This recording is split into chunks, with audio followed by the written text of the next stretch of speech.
Tu écoutes le podcast Élever la physio avec François Grégoire. Suis-moi alors que j'explore et discute de tout ce qui concerne le marché de la physio et de la santé physique sous un autre angle au-delà de la pratique. On va parler de l'état de la profession dans le marché de la santé physique en abordant plusieurs sujets, allant de la gestion à la psychologie en passant par les aspects sociaux entourant ou impactant la physiothérapie au Québec et ailleurs. Discutons et analysons notre marché, apprenons et trouvons des solutions pour qu'ensemble, on puisse élever la physio.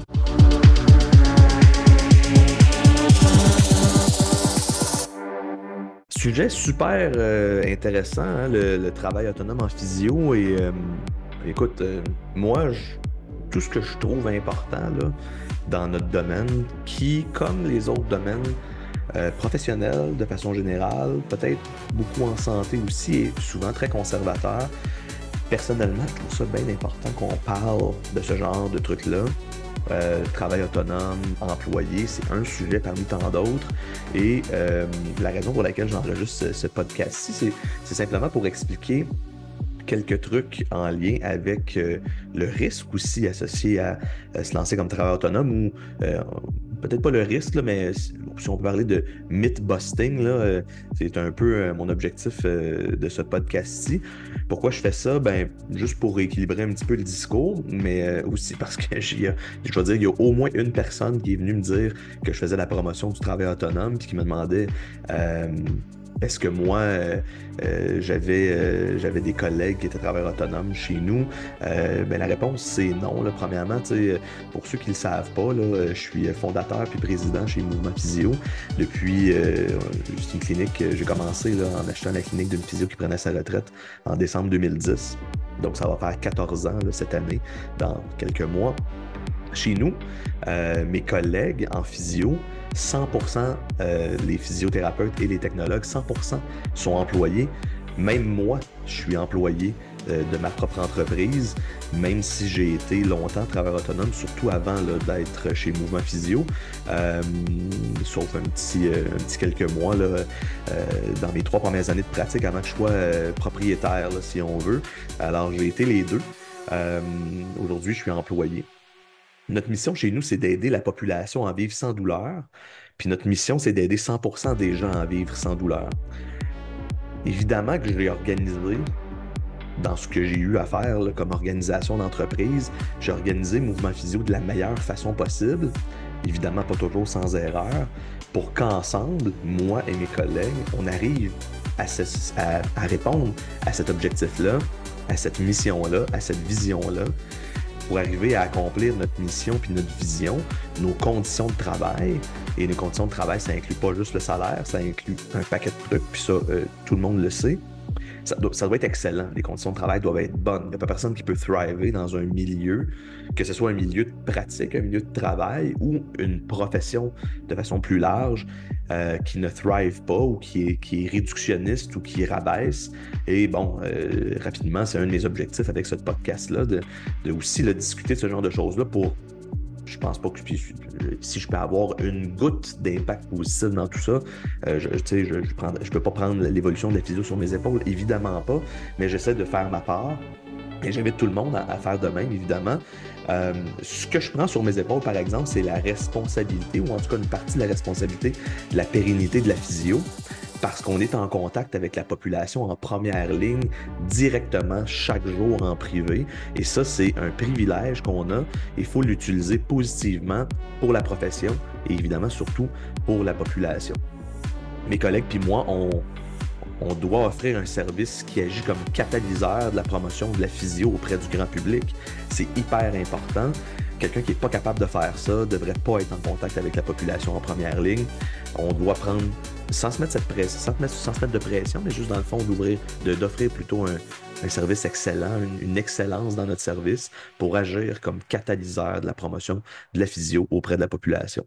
Alors le modèle que j'ai construit, d'après moi, là, c'est le modèle qui est le meilleur pour pouvoir y arriver avec aucun professionnel de la physio comme travailleur autonome.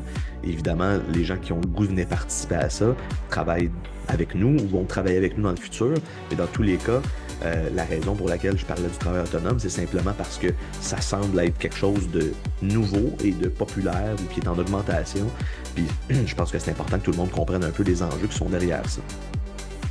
Aujourd'hui, sur le podcast, on parlait de myth-busting tantôt, je vais parler de 3 choses qu'il faut vraiment savoir avant de se lancer comme travailleur autonome. Et je vais démolir un peu les mythes de ce que ça peut avoir. Et moi, l'objectif, c'est pas de rabaisser du tout l'entrepreneuriat. Et dans le fond, tu vas comprendre en écoutant. Là. Au contraire, je pars de là. Moi, quelqu'un qui veut se lancer comme travailleur autonome, je l'encourage à le faire parce que c'est le premier pas vers l'entrepreneuriat. Ça pourrait rester le seul pas, de ceci étant dit.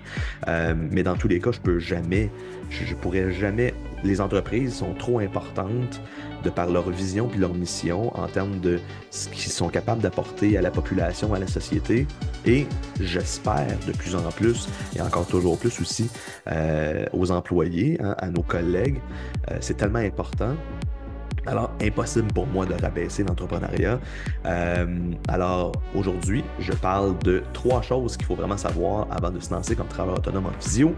Hint, hint, on va parler d'argent, hein, ce méchant tabou. On commence 3 mythes, ou en tout cas 3 choses à savoir avant de se lancer comme travailleur autonome. J'espère que ça ne va pas décourager des gens de le faire, mais je pense que c'est important d'en parler dans tous les cas, compte tenu que on apprend beaucoup sur le tas quand on se lance en affaires et c'est important, c'est important de peut-être essayer d'éviter les erreurs des autres. Des choses à savoir par rapport à ça. Premièrement, le numéro 1, devenir travailleur autonome, c'est de l'entrepreneuriat. D'abord, j'aimerais dire que se lancer comme travailleur autonome, c'est de l'entrepreneuriat. On appelle ça solopreneur. Hein? Il y a un terme pour ça. Tout ce que moi et mes collègues, on gère sur une base régulière chaque jour de l'année, et ça inclut, oui, des soirs et des fins de semaine, c'est exactement ce dans quoi tu t'embarques en devenant travailleur autonome. Tout sauf une chose, les ressources humaines. Là, si tu es seul, évidemment, tu n'as pas d'employé. Donc, tu dois gérer tout ça, la comptabilité, le marketing, ton site web, les relations externes, la toilette qui pète, sauf évidemment quand tu es seul, les ressources humaines. J'ai moi-même commencé ma carrière comme travailleur autonome, puis j'ai valsé entre employé et TA jusqu'à ce que j'achète la clinique d'une physio qui prenait sa retraite en décembre 2010. Je pourrais parler davantage de mon aventure là, entrepreneuriale éventuellement, mais je peux dire qu'à ce moment-là, j'avais acquis un peu d'expérience à gauche et à droite, puis mon objectif, c'était de faire les choses à ma façon. On parle de décembre 2010. Comme n'importe quel entrepreneur, un jour ou l'autre, évidemment, tu vas arriver à te poser la question où la situation va simplement se présenter à toi aussi. Là. Est-ce que c'est le temps de grandir? Alors, à ce moment-là, tu as le choix. Hein, puis là, quand est-ce que ça se présente? Bien, ça se présente quand tu es bien occupé, quand tu n'as pas de place dans ton horaire, quand tu te sens mal de refuser des gens, quand tu essaies de balancer ta vie personnelle et professionnelle et que tu trouves que ça commence à être un peu essoufflant, ta vie professionnelle. À ce moment-là, tu as le choix. Tu peux rester travailleur autonome comme un one-woman show ou un one-man show ou un one-man army, one-woman army, et puis c'est bien correct comme ça. Mais la question que c'est important de te poser à ce moment-là, c'est est-ce que je veux voir des patients 35 heures par semaine pendant 35 ans? Si la réponse c'est oui, ou en tout cas du moins pendant 30 ans, ou peut-être 28 heures par semaine pendant 30 ans, ou bon, tu comprends le principe, alors peut-être que la réponse c'est oui, puis c'est bien parfait comme ça, tu peux passer à la prochaine étape. Jusqu'à ce que tu changes d'idée peut-être, parce qu'on sait, hein, il y a juste les fous qui ne changent pas d'idée. La prochaine étape, c'est de grandir, tu sais. Et comme travailleur autonome, si tu grandis pas, ben, il y a des conséquences à ça aussi. Faut garder ça en tête. Si ta réponse est non, donc si tu ne te vois pas être professionnel de la physio aussi longtemps, autant d'heures par semaine dans ta carrière, compte tenu que ton salaire, c'est ton profit, comment est-ce que tu vas réduire ton nombre d'heures de pratique? Donc, c'est ça le dilemme. C'est quand tu veux grandir professionnellement en physio, tu peux faire de la formation continue, mais tout ça va avoir une limite quand même sur ton sentiment de croissance ou de grandir finalement. Alors, pour faire autre chose que juste voir des patients, ce qui est essentiel, mais ce qui peut être difficile sur autant d'heures par semaine pendant autant d'années, tu veux réduire ton nombre d'heures de pratique, mais si tu réduis ton nombre d'heures de pratique, tu as les mêmes frais fixes et tu as moins de profit, tu as moins de revenus, donc moins de profit. Alors, comment est-ce que tu remplaces ce revenu-là? Si tu pratiques moins, tu fais quoi d'autre qui te drive et j'espère qui est bon pour la physio. Alors peut-être qu'ici, on a un élément là, qui favoriserait l'attrition en physio, arriver dans un mur après 10 ans, avoir vu beaucoup de patients, puis se dire, ben là, ça fait 10 ans que je fais la même chose, j'ai le goût de faire autre chose. Est-ce que là, à ce moment-là, tu vas prendre la décision de grandir comme entrepreneur finalement, puis de grandir l'équivalent de ton entreprise, ou est-ce que tu vas changer de domaine? Et c'est ça qui est bien triste pour la physio. On reviendra sur l'attrition plus tard. Alors, évidemment, puis évidemment, c'est loin d'être le seul risque pour l'attrition, mais on viendra à ce sujet-là, évidemment, dans d'autres podcasts, qui est un sujet passionnant, triste, mais passionnant, et sur lequel on doit se pencher, pour lequel on doit en parler, pour mieux le comprendre et élever la physio, évidemment, c'est ça l'objectif. Alors, je lance un message à tous les travailleurs autonomes qui sont rendus là, quitte pas la physio, tu as des options. Je suis certain que beaucoup de milieux sont prêts à te recevoir, soit pour t'aider à continuer à grandir, toi, comme professionnel, ou grandir ton entreprise, ou simplement t'offrir une place de choix chez eux. Je pense que ça vaut la peine de se dire que tout jeter en même temps, on dit jeter le bébé avec l'eau du bain, là, ça peut être mauvais. Je peux comprendre que dans une situation parfois un peu de crise où nos émotions sont au maximum, ça devient difficile de prendre un pas de recul. À ce moment-là, prendre un pas de recul afin de prendre une bonne décision, ça devient probablement la meilleure chose à faire. Et un pas de recul, là, ça peut être de prendre 4 semaines de vacances pour vraiment déconnecter complètement puis se remettre en question sur où est-ce qu'on veut s'en aller. C'est important. Je pense que c'est une bonne chose de faire ça avant de prendre des décisions qui sont importantes dans la vie, autant professionnelle que personnelle. Mais là, je suis pas un conseiller, là. on pourra, je vais te laisser avoir d'autres lectures ou d'autres écoutes sur du conseil psychologique personnel que moi. Une des façons de grandir comme travailleur autonome en physio, c'est de progressivement t'entourer de gens qui croient dans la même vision et la même mission que toi, à qui tu vas transmettre ta passion, tes connaissances, sans compter, hein, c'est bien important. Là, on parle de jour, soir, fin de semaine, pour leur bien à eux, hein, pour le bien des patients, pour le bien de la profession, pour ton bien à toi aussi. On sait qu'il y a de la recherche sur les risques de dépression et de burn-out. Puis il y en a même en physio. Il y en a au moins un, en tout cas, je connais. Et on sait qu'être un mentor, ça a un impact positif, en fait, sur le risque de burn-out, là. Donc, ça réduit le risque de burn-out. Être mentoré, ça réduit le risque de burn-out, mais être un mentor, ça réduit aussi le risque de burn-out. Alors, de redonner sans compter, ça fait partie de ton travail si tu en as envie. Alors ça, c'est une façon de grandir. On parle, et ça, c'est la définition de grandir une clinique en physio, finalement, ce que je viens de dire. Et j'espère que c'est ce que j'ai réussi à faire. Et ben, j'ai pas fini, hein. On apprend, puis c'est certainement la plus belle école au monde. Et la raison pour laquelle je suis rendu où est-ce que je suis, ben, c'est grâce aux gens qui ont pardonné mes erreurs parfois, puis qui ont cru dans ma vision, puis dans ma mission, qui en ont fait la leur eux aussi. Alors, en t'entourant de gens qui te ressemblent et qui t'aident à accomplir ta mission, ta vision, ben, tu t'ajoutes facilement la tâche de prendre soin de ces gens-là. Et ça, c'est les ressources humaines. C'est ce qui fait la différence. On peut appeler ça comme on veut, hein. Il y a bien des entreprises là, en 2024 qui vont donner d'autres titres là, que les RH, là, qui est comme le terme pur et dur là, que tu verrais au HEC, gestionnaire RH. L'ordre des CRHA, par exemple, bon, etc. Gérer des humains, leur capacité, leurs défauts, leurs besoins de grandir eux aussi, leurs erreurs, leurs bons coups, ça prend du temps et de l'énergie. C'est la job de manager, c'est la job de gestionnaire. Et ça, c'est une des tâches que comme entrepreneur, tu dois prendre et que tu dois réussir si tu veux avoir du succès pour toi, pour la physio en général, évidemment, et pour tes collègues qui, eux, le succès dépend en partie de toi dans ce genre de trucs-là. Alors, un sujet très passionnant. On pourrait quasiment recevoir quelqu'un là, qui viendrait me parler des ressources humaines dans un autre sujet pour le podcast. Donc, c'est important de voter. Là. Quand je donne des sujets comme ça, si tu m'écoutes, écris-moi pour me dire tel truc, je pense que ce serait une bonne idée d'en discuter.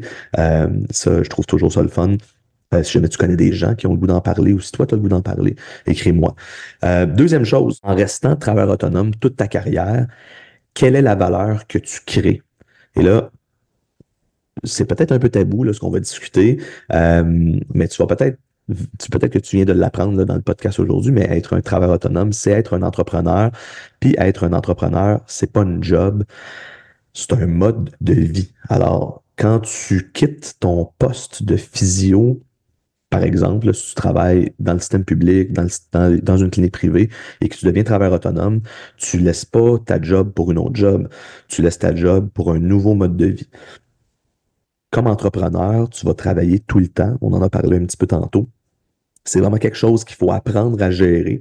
Je pense honnêtement que n'importe qui peut apprendre n'importe quoi puis devenir bon. C'est une question de capacité probablement. Il suffit vraiment juste d'être patient, résilient et de travailler fort. Moi, ça m'a pris des années avant de comprendre qu'être en affaires, c'est un mode de vie. Pas eu une tonne de coach ou de mentor, un peu, mais en tout cas, ça, c'est pas quelque chose qu'on m'avait dit. Mais c'est vraiment quelque chose que j'ai appris sur le tas. Alors, à cause de ça, j'ai été longtemps frustré. Hein. Pourquoi moi, je peux pas prendre des vacances en paix? Pourquoi il faut que je prenne des courriels en vacances? Mais c'est vraiment une question de mindset. Accepter la situation dans laquelle tu es ou quitter, c'est les deux options. Accepter ce que tu as, c'est parfois la plus facile même, peut-être la plus difficile, mais la plus facile en tout cas, ça dépend toujours de dans quoi est-ce qu'on s'embarque. J'aime beaucoup trop ce que je fais pour quitter, puis c'est pour ça que je suis encore là. Alors, évidemment, il y a deux choses qui se sont produites au fur et à mesure que le mouvement physio grandissait, c'est que il y a des gens talentueux qui ont du caractère, qui ont cru dans qu'est-ce que je faisais et qui aujourd'hui m'entourent encore. Alors, faire tout ça tout seul, c'était devenu difficile. Alors, bien s'entourer, c'est important. Alors, le plus le faire tout seul, c'est sûr que ça aide, évidemment, mais aussi accepter que tu te trouves dans ton cas ou je me trouve dans mon cas dans cette situation-là et faire le choix volontaire de rester, ça vient baisser beaucoup cette pression-là. Alors, comme je disais, comme entrepreneur, tu vas travailler tout le temps, le jour, le soir, la fin de semaine. Pas parce que tes mains sont sur un patient, plus parce que c'est ta business. Puis quand c'est ta business, tu peux mettre de l'énergie dessus de façon infinie. Tu peux toujours faire quelque chose. Tu vas toujours, avec ta business, avoir un rond allumé, là, un rond de poêle allumé, même si c'est un rond dans le fond puis qui est à feu doux mijoté. Il va toujours être là, ce rond-là. Il y a toujours un petit quelque chose qui est à faire, répondre à des courriels, changer une poignée de salle de bain, de porte de salle de bain, même changer une planche de toilette, réparer un mur brisé, répondre à telle question. Tu vas avoir plein d'idées aussi. Donc, ton cerveau lui-même va être dans un état de je suis en affaires, je veux réussir, j'ai des idées, je veux les accomplir. Les gens vont t'en parler. Donc, même quand tu n'es pas en train de travailler, les gens vont te parler de ce que tu es en train de faire. Les patients vont t'écrire. Tu vas recevoir des courriels, des messages. Hein, aujourd'hui, là, mettre un courriel auto-reply parce que je suis en vacances sur ton email, ça vaut ça vaut quelque chose peut-être, mais ça vaut pas grand-chose parce que tu peux me rejoindre sur LinkedIn, sur TikTok, sur Instagram, sur Facebook, name it, là, sur Google Chat. Donc, tu peux pas mettre un auto-reply partout. Alors, c'est correct d'accepter que c'est possible que les gens t'écrivent. Mais si les gens t'écrivent, c'est qu'ils veulent ton opinion, ils veulent que tu les aides. Faut se valoriser de ça au lieu du contraire. Je dis pas que c'est facile, mais c'est important quand même de s'en aller dans cette direction-là au niveau de ton mindset. Hein. Un dégât d'eau dans ton local, si tu travailles dans quelque part, à moins que tu travailles dans chez vous, tu vas avoir peut-être une relation avec le propriétaire, d'où est-ce que tu loues ton local. Alors, et j'en passe, là. On pourrait sortir 2500 exemples de choses qui vont se produire autres que de voir des patients. Alors, c'est impossible de limiter ça et se battre contre ça, ça prend plus d'énergie que de l'accepter. Et plus tu emmènes large dans la vie, plus tu es impliqué, plus il peut se passer de choses. Plus il se passe de choses, puis plus il peut se passer de choses. Et surtout, plus il peut se passer de choses imprévisibles. Alors, peut-être un petit conseil comme ça. Le vase, quand il est toujours plein, puis qu'il y a quelque chose d'imprévisible, puis plus tu emmènes large, ben, plus il va déborder. Alors, c'est important d'essayer de garder cet équilibre-là dans la vie, de se dire, ben, je me garde un petit buffer dans mon vase. Tu sais, j'ai une journée par semaine où je réponds à des courriels ou des trucs comme ça, où la journée est un petit peu moins remplie pour faire en sorte que quand il arrive des imprévus, ça déborde pas tout le temps parce que ça prend de l'énergie aussi. Alors, tu peux te mettre des limites bien rigides, là, c'est pas ce que je vois le plus. Des gens qui se mettent des limites très rigides. Et se dire non, non, non, ça c'est ma santé mentale, non, non, non, ça c'est en séparant ton temps personnel versus ton temps de travail, mais je te le dis, si t'es trop rigide puis que tu te bats constamment contre des nouvelles responsabilités, tu vas péter aux frettes. Mets-toi des limites, évidemment, prends du temps pour toi, mais accepte que toi, c'est ta business, puis que ta business, c'est toi. Je pense que la meilleure façon de baisser la pression, de toujours se battre contre toutes les choses à faire en affaires, c'est justement ça. Avec tout ce temps, hein, et cette énergie que tu y mets, là, j'arrive à notre point le plus important. Peut-être là, suite à cette suggestion-là, et parfois même au détriment de ta santé. Certainement, je pense qu'il y a des gens en affaires qui vont se reconnaître. Parfois, on travaille fort au détriment de nous-mêmes. Ce serait le fun que ça prenne de la valeur. Ça serait le fun que tout ça, c'est pas en vain, puis que c'est pas juste ton salaire que tu te payes, puis que tu peux se revendre ça à ta retraite. Malheureusement, pour nous, en physio, la clientèle, ça vaut à peu près rien en termes de valeur de revente. La clientèle, c'est notre vie, évidemment. Il faut comprendre ce que je veux dire. Mais vendre de la clientèle en physio, on voit pas ça vraiment. Dans le dentaire, par exemple, la clientèle vaut quelque chose. On parle de dossiers à ce moment-là. Par exemple, un dentiste qui vend 1000 à 1500 dossiers de patients, dépendamment de la qualité de la relation avec le patient. Donc, est-ce que ce patient-là est pas venu te voir depuis 10 ans, évidemment, donc ça va avoir un impact négatif sur sa valeur, mais on parle entre 100 et 300 dollars pour des dossiers dans le dentaire, peut-être plus. Moi, c'est des chiffres que j'ai. Alors, pourquoi? Mais parce que les dentistes font de la prévention. Les dentistes ont réussi à développer une relation à long terme avec leurs patients, comme les pharmaciens, les optométristes, les médecins, mais pas nous en physio, pas les physiothérapeutes. Le gouvernement fédéral subventionne maintenant les soins dentaires pour une grosse partie de la population. La santé mentale, c'est important. Le gouvernement rembourse des soins dentaires, les soins médicaux, évidemment, certains trucs au niveau pharmaceutique, avec certaines assurances obligatoires, mais avec une partie qui est remboursée publiquement, en optométrie aussi. En santé physique, encore les physiatres. Là, en physio, il n'y a pas grand-chose. Comment est-ce que la physio peut se rendre là? En prévention, puis qu'on soit les préférés de la population. Ça prend de l'efficacité, il faut le prouver. Il faut prouver notre efficacité en physio. Ça serait probablement, encore une fois, un sujet intéressant ou des sujets intéressants à aborder dans les prochains podcasts, je te le dis. C'est pas les idées qui manquent. Alors, ceci étant dit, si le dentiste travaille 80 heures, 100 heures par semaine, peut-être qu'il voit des patients 35, 38 heures par semaine. Mais quand on est en affaires, on travaille tout le temps. Ben, un jour, sa clinique va valoir quelque chose. En physio, comme travailleur autonome, quand tu vas arrêter de pratiquer, tu vas juste fermer ton horaire, puis ça va être ta dernière journée. Ça n'aura pas pris de valeur si tu es seul dans un local, si tu es seul dans ton sous-sol. Et c'est correct comme ça. Mais il faut être correct avec le fait que si je mets 80 heures par semaine sur mon entreprise, ben que je me paye 35-40 heures, l'extra, c'est parce que j'aime ça. Ça prendra pas de valeur. Il n'y a pas beaucoup de choses qu'on fait dans la vie pour de l'amour et de l'eau fraîche. Et ça peut en faire partie si on réfléchit pas correctement avant d'aller de l'avant. Troisième point, est-ce que c'est plus payant? Et là, on est dans le tabou, puis pas à peu près dans ce podcast-là en physio. Là, c'est difficile de parler de ce genre de choses-là parce qu'on est souvent né pour un petit pain. Et ça veut pas dire de rendre les choses moins accessibles à la population, mais c'est parce que c'est des réalités. On n'a pas parlé d'argent dans les deux podcasts que je viens de faire avec des gens qui sont travailleurs autonomes. Puis des gens me disent, sous le couvert de l'anonymat, que la seule raison pourquoi les physios s'en vont travailler autonome, c'est faire plus d'argent. Parce qu'on fait plus d'argent comme physio, est-ce que ça peut être plus payant? Peut-être, mais pas tant que ça. Est-ce que vous voulez qu'on fasse le calcul ensemble? OK. On va faire le calcul d'un physio qui commence comme travailleur autonome, par exemple, OK, qui a un horaire plutôt ouvert 30 heures par semaine, OK, comme travailleur autonome. 30 heures par semaine, il voit des patients 45 minutes, il se garde un 15 minutes de buffer pour faire de la paperasse. Parce que là, évidemment, finir ton dossier, faire payer le patient, donner un prochain rendez-vous, ça prend du temps. Tu peux pas faire ça à même la séance. Alors, tu te dis, ben moi, je fais des séances de 45 minutes, je prends 15 minutes de buffer entre mes patients. Puis, j'ouvre 30 heures par semaine, peut-être sur 4 jours, peut-être sur 5 jours. Je vais avoir, par exemple, mettons, en commençant surtout, mais tu sais, il faut prendre ça en considération, là, c'est un horaire 100% plein tout le temps. C'est plutôt rare. Alors, mettons, disons là, qu'on a 25 patients qui se présentent sur 30 par semaine sur un an.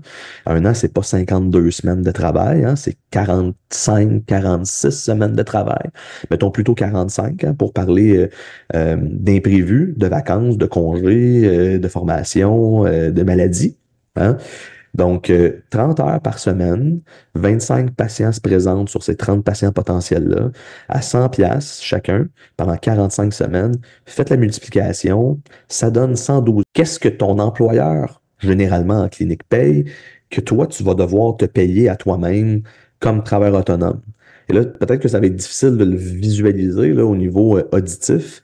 Puis si jamais ça t'intéresse, tu me diras si tu veux mon calcul, je pourrais le mettre en quelque part, là, parce que visuellement, c'est certainement plus facile à voir. Mais comme travailleur autonome, mettons que tu prends 2000 pièces de formation continue par année, alors c'est moins 2000. L'OPPQ, hein, c'est autour de 800 dollars, donc moins 800 dollars sur ton salaire. Il y a une partie sur ton salaire que tu vois là, quand tu travailles comme employé de RRQ, ton employeur paye le même montant. Alors peut-être que tu ne le sais pas, mais comme travailleur autonome, ce montant-là, ben, toi, tu deviens employé et employeur comme travailleur autonome. Alors tu dois payer ce montant-là. La RRQ, c'est jusqu'à, en ce moment, là, on est en 2024, là, ce que j'ai regardé comme chiffre, c'est jusqu'à 8 696 dollars pour un salaire au-dessus de 73 200 par année. L'échelle a changé un petit peu là, dans les dernières années, mais mettons, si on se dit là, c'est jusqu'à 8 696 dollars, ben, la moitié de tout ça, c'était ton employeur qui le payait. Maintenant, c'est toi qui dois le payer. C'est plus, dans le fond, enlève 4 348 dollars à ton salaire. OK? 4 semaines de vacances. Donc, moi, je connais la plupart des gens ont du 3 semaines de vacances. Je vais prendre une quatrième semaine. C'est 8 c'est 9 000 piastres. Si on prend toujours aux 112 500 de salaire qu'on avait tantôt, de rétribution, hein, comme travailleur autonome, là, ce n'est pas un salaire, c'est de la rétribution. Ensuite de ça, il y a des fériés. Au Québec, il y a 8 fériés payés par année. Et c'est pas toi qui les payes, c'est ton employeur qui te paye pendant que tu travailles pas. Il y en a 8, plus il y a 2 jours de maladie obligatoires que les normes du travail obligent les employeurs à payer. Alors, c'est 10 jours par année. Hein, c'est un autre 2 semaines. Donc, la moitié de notre 9 000 de tantôt, 4 500 dollars. Hein, que quand tu prends des vacances, premièrement, tu vois pas de patients, donc tu n'as pas de revenus. Puis, ben, ça te coûte des sous prendre des vacances. Alors, c'est ça, là, ça prend un petit bout de temps avant de s'y adapter, je te le dis tout de suite, d'avoir comme un double coût là, à prendre des vacances. Donc, ben, c'est ça. Donc, férié plus maladie. 8 fériés par année, là, on peut les faire ensemble. Janvier, ensuite de ça, il y a au moins un jour à Pâques. Ensuite de ça, il y a la fête des Patriotes en mai. Juin, la fête nationale, la Saint-Jean. 1er juillet, après ça, on passe l'été, on s'en va à la fête du travail, l'Action de grâce, puis Noël. Donc, c'est 8 jours, plus 2 jours de maladie, on était à 10 jours, 4 500 pièces. Salaire perdu pour formation maladie. Autre que ça, j'ai mis 5 jours. Tu sais, de la formation, le 5 jours en semaine, c'est fort possible en physio par année. Donc, c'est 2%. L'équivalent d'une semaine, c'est 2250 dollars. Alors, on est parti là, avec ce calcul-là de 112 000 revenus, hein, parce que comme travailleur autonome, ton salaire, c'est ton profit. 112 500 de revenus, moins là, avec ce que je viens de dire, ça nous donne, on est rendu à 89 602 dollars en ce moment qui nous reste dans nos poches. Sauf que là, il y a des dépenses, là. Il n'y a pas juste qu'est-ce que l'employeur payait. Des dépenses, par exemple, le loyer. Hein, j'entends parler de entre 800 et 1200 dollars pour louer un local. Évidemment, ça dépend toujours de ce que ça inclut, hein, parce que quand tu loues un local, est-ce que tu loues juste le local? Est-ce que tu loues le local puis les outils? Est-ce que tu loues le local, les outils, la machine débit crédit, la gestion d'une agente ou d'un agent administratif?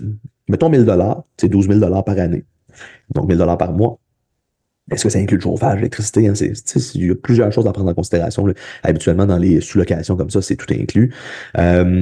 Outils, fournitures, hein, mettons du tape, name it, là, ce que tu veux acheter, là, des élastiques, des TheraBand, est-ce que tu fais des aiguilles, est-ce que tu fais du RPP? J'ai mis 50 dollars par mois. Un logiciel de gestion de rendez-vous. Peut-être que tu prends celui qui coûte le moins cher, mais peut-être que c'est le moins efficace. C'est le moins efficace aussi. Ça, je te laisse décider. Là. Au Québec, on a quelques options. Pas des tonnes, mais quelques options. J'ai mis 200 dollars par mois. Peut-être que ça te coûte moins cher avec Go Rendez-vous ou avec juste gérer tes rendez-vous là, avec une feuille Excel. Mais mettons à 200 pièces par mois. où tu peux faire intégrer, par exemple, du virtuel, etc. Alors, c'est 200 pièces par mois. C'est des frais de crédit et bancaire. Alors, si tu es travailleur autonome et tu prends des cartes débit crédit, ben, je vais être obligé de te dire, c'est pas gratuit. Il y a des frais associés à ça, hein, des frais de carte de crédit. Ça peut aller rarement en bas d'1,5% de la transaction pour les cartes de crédit. Ça peut aller jusqu'à au-dessus de 2%. Évidemment, plus ton patient a une carte fancy qui redonne beaucoup de points et de trucs comme ça, mais plus ça te coûte cher comme entrepreneur. Alors, peut-être que je viens de t'apprendre quelque chose. Les points accumulés, puis les bonus, puis tout ça là, sur les cartes de crédit, c'est pas les compagnies de crédit qui payent ça, c'est beaucoup les entreprises qui prennent ces cartes-là. Alors, on est obligé, ceci étant dit, tout le monde paye avec une carte de crédit. Donc, un pourcentage entre 1,8 et 2,5%, mettons, de chaque transaction sur ta machine débit-crédit. Et c'est quand même un haut pourcentage de gens qui payent crédit. Là, c'est peut-être 65-70%. Ça doit varier selon les régions au Québec. Des gens qui payent débit, on parle de entre 6 et 10 sous, peut-être 12 sous, peut-être plus là, pour les plus petits joueurs là, de machines débit-crédit. Alors, frais crédit et bancaire, parce que là, un compte de banque d'entreprise, as-tu une marge de crédit? Est-ce que tu as des frais professionnels sur ce compte-là, etc. J'ai mis 1000 pièces pour l'année. Publicité et marketing, est-ce que tu fais de la pub sur Facebook, sur Google Ads, sur TikTok, sur LinkedIn, name it. Il y a un paquet de trucs que tu peux faire. Peut-être que tu peux être un commanditaire pour un événement, pour une école, pour peu importe. J'ai mis 1000 pièces pour l'année. Outils et sites web, outils de gestion en ligne, site web, bon, tout ça, c'est pas gratuit non plus. Est-ce que c'est toi qui le fais? Est-ce que c'est toi qui l'entretiens? Puis juste l'hébergement, ça coûte quelque chose. J'ai mis un autre 1000 pièces. Avec toutes ces dépenses-là, on est passé d'un salaire de 112 500 par année, puis on est arrivé à un salaire de 71 602, ce qui est probablement pas tellement loin d'un physio qui rentre sur le marché du travail. Alors, techniquement, plus ça fait longtemps que tu pratiques, ben, plus tu vas devoir augmenter tes tarifs à tes patients pour justifier finalement, dans le fond, le fait que tu as plus d'expérience puis que tu devrais être plus haut en termes de rémunération parce que ça fait 5, 6, 10 ans que tu pratiques. Et là, oublie pas une chose, ce 71 602 $-là, il est brut. Hein? Personne verse tes impôts. Donc, on parlait de la RRQ tantôt, le RQAP, toutes les autres. Donc, je t'explique rapidement. Quand tu es employé, sur ton slip de paye, tu as une partie de déduction à la source que ton employeur prend sur ta paye puis envoie directement au gouvernement. Mais il y a une partie aussi que ton employeur paye sans que tu le vois passer, comme sa partie de la RRQ, par exemple. OK? Donc, tout ce qui est déduction à la source, là, on parlait de RQAP, Fonds de santé, solidarité, services sociaux, le FSS, RRQ, là, celui que toi tu payes, etc. Là, il y a quelques trucs comme ça, et ça, si c'était pas syndiqué, OK, ou tu as une cotisation supplémentaire. Donc, ça, il n'y a personne qui le verse pour toi. C'est mieux de mettre de l'argent de côté parce que ta facture va être assez salée en mars prochain. Si on te demande tout à coup de sortir 30 000 pièces, es-tu capable de le faire? Alors, malheureusement, ça arrive souvent des gens qui arrivent après un an à avoir bien gagné sa vie, puis ils se rendent compte qu'il faut qu'ils payent des impôts au gouvernement. Ben oui, c'est comme ça que la société fonctionne. Et à quoi ils servent ces impôts-là? Ben, à nous donner des programmes sociaux et en santé, dont les gens qui travaillent dans les CCCIUS, CLSC, hôpitaux, centres d'adaptation et j'en passe, nos collègues en santé ou nos collègues physio et TPhys. Donc, c'est souvent parce qu'on regarde juste les revenus, ça peut paraître plus attrayant, euh, mais comme entreprise, ton salaire, c'est pas ton revenu, ton salaire, c'est ton profit. Ça peut aussi peut-être te faire réaliser combien ça coûte à la clinique pour laquelle tu travailles, si tu es employé en ce moment, ou l'employeur public, par exemple, pour laquelle tu travailles. Donc, qu'est-ce que ça coûte un salaire? Ça coûte bien plus que juste qu'est-ce que tu reçois dans ton compte aux 2 semaines. Pour revenir sur les sujets précédents, il faut vraiment que tu aimes ça, travailler sur ta business, parce que personne ne va te payer pour les heures que tu vas y mettre aussi. Donc là, garde en tête, si tu n'aimais pas ça, faire des dossiers non rémunérés comme employé, tu vas en faire beaucoup des heures non payées. Quand tu fais un site web pour ton entreprise, personne ne te paye pour ça. C'est pour ton propre revenu à toi. Alors, toutes les heures que tu travailles qui ne sont pas payées quand tu es travailleur autonome, il faut les prendre en considération. Est-ce qu'on pense que ça vaut rien? Ben non, ça vaut quelque chose. Je ne l'ai pas mis dans mon calcul et c'est correct. Quand tu es en affaires, c'est ton entreprise, tu vas probablement y mettre beaucoup d'heures avec beaucoup de fierté. Ceci étant dit, on peut pas faire semblant que ces heures-là n'existent pas. Donc, très valorisant. Tu vas avoir du contrôle. Tu bâtis certainement juste une certaine valeur dans ta clinique si tu restes travailleur autonome et que tu grandis jamais. Mais pour ce que tu vas avoir appris, quand tu vas vouloir grandir plus tard, ça vaut beaucoup, beaucoup, beaucoup. Et des fois, c'est même difficile à chiffrer. Euh, ben, évidemment, il faut garder en tête que tout ce travail-là, il n'y a personne qui va te payer pour. Donc, comment est-ce que ça prend de la valeur? Comment est-ce que ton entreprise peut grandir? Ben, c'est un peu de cette façon-là. C'est important de savoir que où tu t'en vas professionnellement pour éviter que tu te retrouves coincé dans ton propre one-woman show, one-man show, comme on le disait tantôt. Alors, en conclusion, ça, c'est des choses qui sont à prendre en considération quand on se lance comme travailleur autonome. Je vais retourner dans mes notes, on va faire un petit résumé. Devenir travailleur autonome, c'est dans l'entrepreneuriat. Tu vas travailler tout le temps en restant travailleur autonome toute ta carrière. Quelle est la valeur que tu crées? Donc, tout le temps que tu mets là-dedans, est-ce que ça va valoir quelque chose? Ben, comme TA, seul, pas vraiment. Et toutes ces heures-là que tu vas y mettre, est-ce que ça peut être plus payant être travailleur autonome? Ben, on vient de faire le calcul que ça peut peut-être être plus payant si tu augmentes tes tarifs. Si tu vois plus de patients, évidemment, tu as peut-être plus de contrôle là-dessus, quoique je connais pas beaucoup de propriétaires de cliniques de physio qui prendraient pas plus d'heures de travail de la part de leurs professionnels. Mais c'est trois choses qui sont importantes à savoir. C'est pas nécessairement plus payant de devenir travailleur autonome quand on fait le calcul pour vrai, pas juste quand on regarde les revenus. Hein. Quand tu regardes les revenus d'une entreprise qui gagne, qui rentre des revenus de 500 millions par année, bien, l'entreprise à la fin de l'année, elle peut être à moins 100 millions. Hein. Des revenus de 500 millions, des dépenses de 600 millions. Alors, ces chiffres-là sont importants à regarder. Dans un prochain épisode, peut-être qu'on pourra discuter davantage. Alors, je t'invite à me contacter, m'écrire pour me dire qu'est-ce que tu penses de tout ça. Mon désir, c'est simplement qu'on en discute, puis qu'elle soit sur la place publique pour rester éduqué sur ce genre de sujet-là et toujours dans l'objectif d'élever notre profession, d'élever la physio. Alors, merci beaucoup encore une fois de m'avoir écouté et à bientôt. Merci d'avoir écouté Élever la physio avec moi-même, François Grégoire. Pour me rejoindre, j'aime toujours ça savoir comment est-ce que tu trouves mon contenu, est-ce que tu as des idées de sujets, de quoi est-ce que tu voudrais qu'on discute. Frankie Physio sur Instagram, sur Facebook ou à mon courriel françois@mouvementphysio.com. Merci beaucoup de m'avoir écouté. À la prochaine.